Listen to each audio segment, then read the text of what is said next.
Albert Gian, may have strength in the power of Christ our Savior, lives and reigns forever and ever. Amen. Celebration of the Sacrament.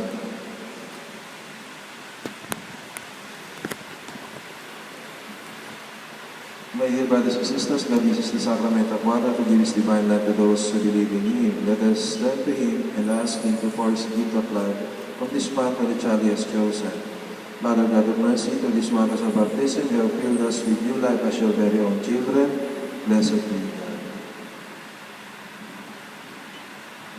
From all who are baptized in water and the Holy Spirit, you have formed one people united in your Son, Jesus Christ. Blessed be God. You have set us free and filled our hearts with the Spirit of your love, that we may live in your peace. Blessed be God. We call those who have been baptized amongst the good news of Jesus Christ to people everywhere. Blessed be God.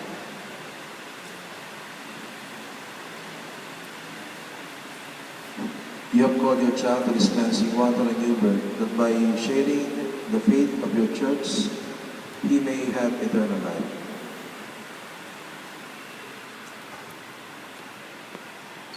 Bless this water in which he will be baptized. We ask this in the name of Jesus the Lord.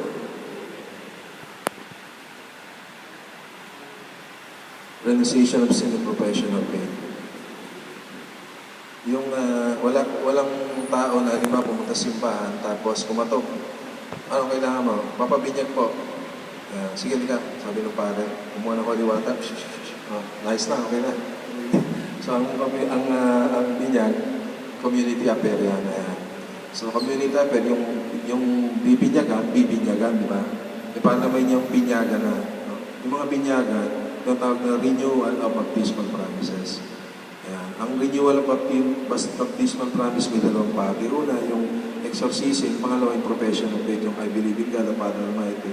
Yung una, yung exorcism, hindi lamang sa pinaalalasan na ang realidad na meron talagang evil spirit, no? Masamang spirito. No? Kundi rin, sabihin, ang masamang spirito, no, ay, ngayon kasi maraming paranormal.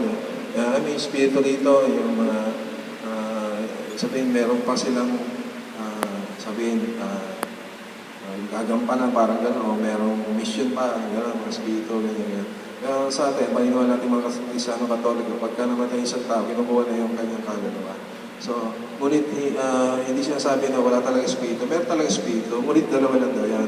Mabuti o masamang espiritu. At the devil is the father of all lies. Pwede siyang mag-disguise. As yung mga espiritu at naglas, mga kanyang uwichable. No?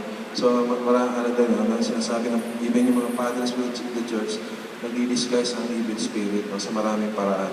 Kaya, tayo naman ay nasa ating puso ang Panginoon. Hindi tayo ibig sabihin na hindi tayo kasi maapektuhan.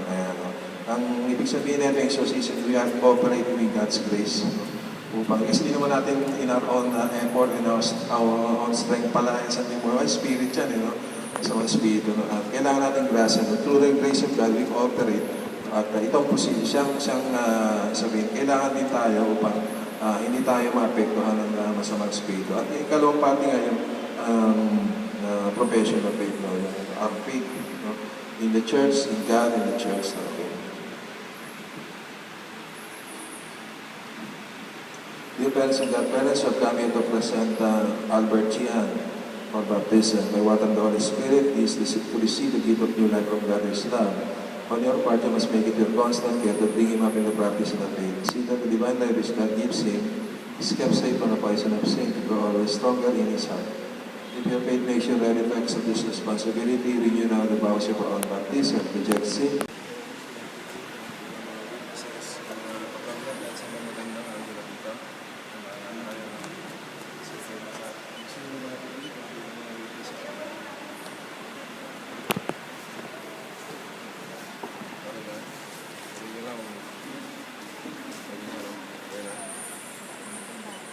Albert Gian, baptize you in the name of the Father, the Son, and the Holy Spirit.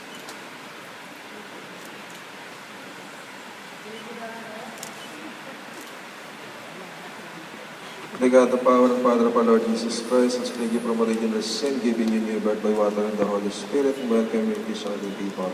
He now anoints you with the chrism of salvation. As Christ was anointed priest, prophet, and king, so may you live always as a member of His body, sharing everlasting life. Amen.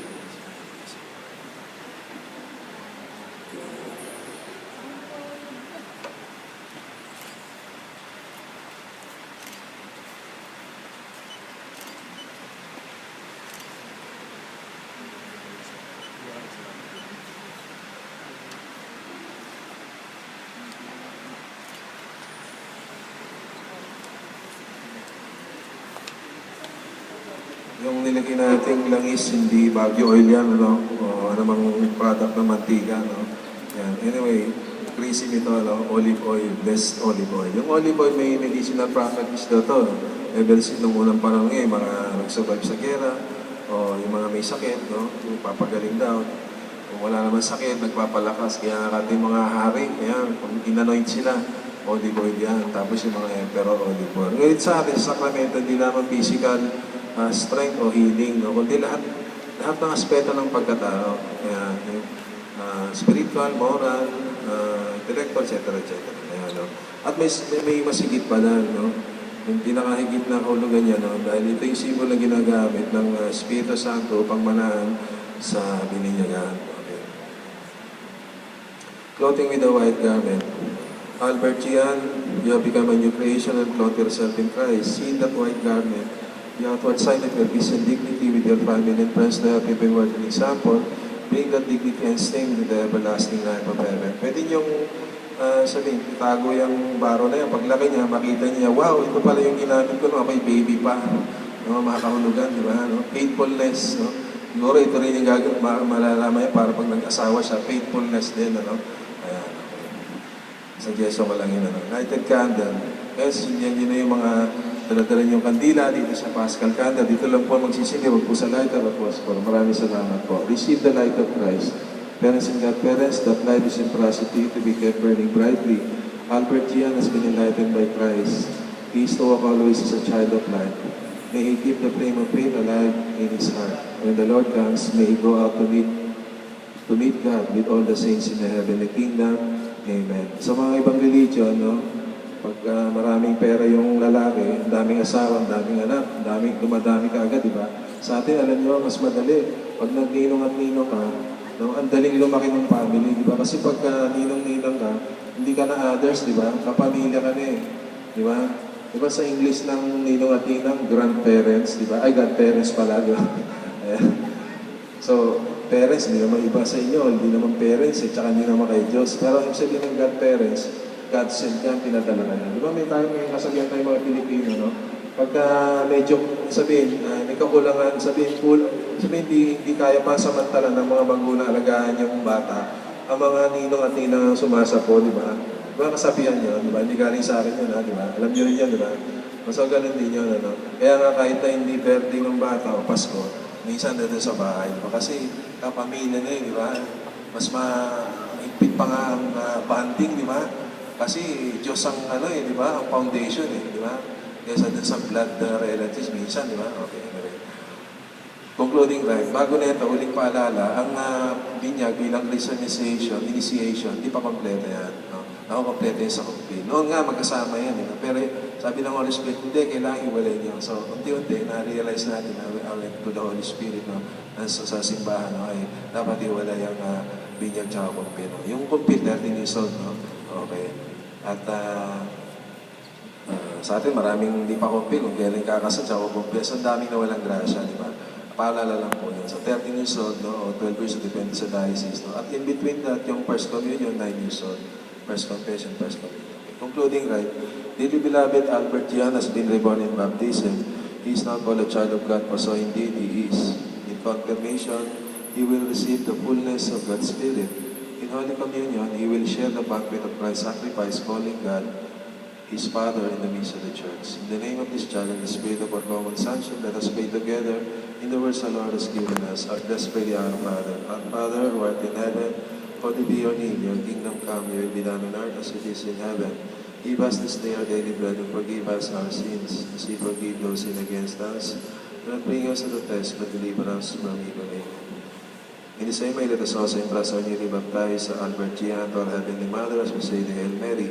Hail Mary, full of grace, the Lord is with you. Blessed are you among women, and blessed is the fruit of your womb, Jesus. Holy Mary, Mother of God, pray for us sinners, now and at the hour of our death. Amen. Blessing of the Mother, God the Father, through His Son, the Virgin Mary, shall us brought joy to our Christian mothers as they see the hope of eternal life shine on their children. May God bless the mother of this child as she now thank God for the gift of her child. May she be one with Albert Gian in thanking God forever in heaven, in Christ Jesus our Lord. Amen. Blessing of the Father. God is the giver of all life, both human and divine. May God bless the father of this child. He and his wife will be the first teachers of Albert Gian in the ways of faith. May they be also the best of teachers, bearing witness to the faith by what they say and do. In Christ Jesus our Lord. Amen. Blessing of all of God here in this circle, this group, in this family. By God's gift, through water and the Holy Spirit, we are reborn to everlasting life. In His goodness may continue to pour out His blessings upon the sons and daughters of His. May He make them always, may He make you always, wherever you may be, faithful members of His holy people. May He send His peace upon all who are gathered in Christ Jesus our Lord. Amen. And may the blessing of the Almighty God the Father, and the Son, and the Holy Spirit come down upon you and remain in you forever. Amen. Go in peace and peace be to God. Palakpakan natin si Albert Gian, bagong Kristiyano. Pwede nyo na pong patayin yung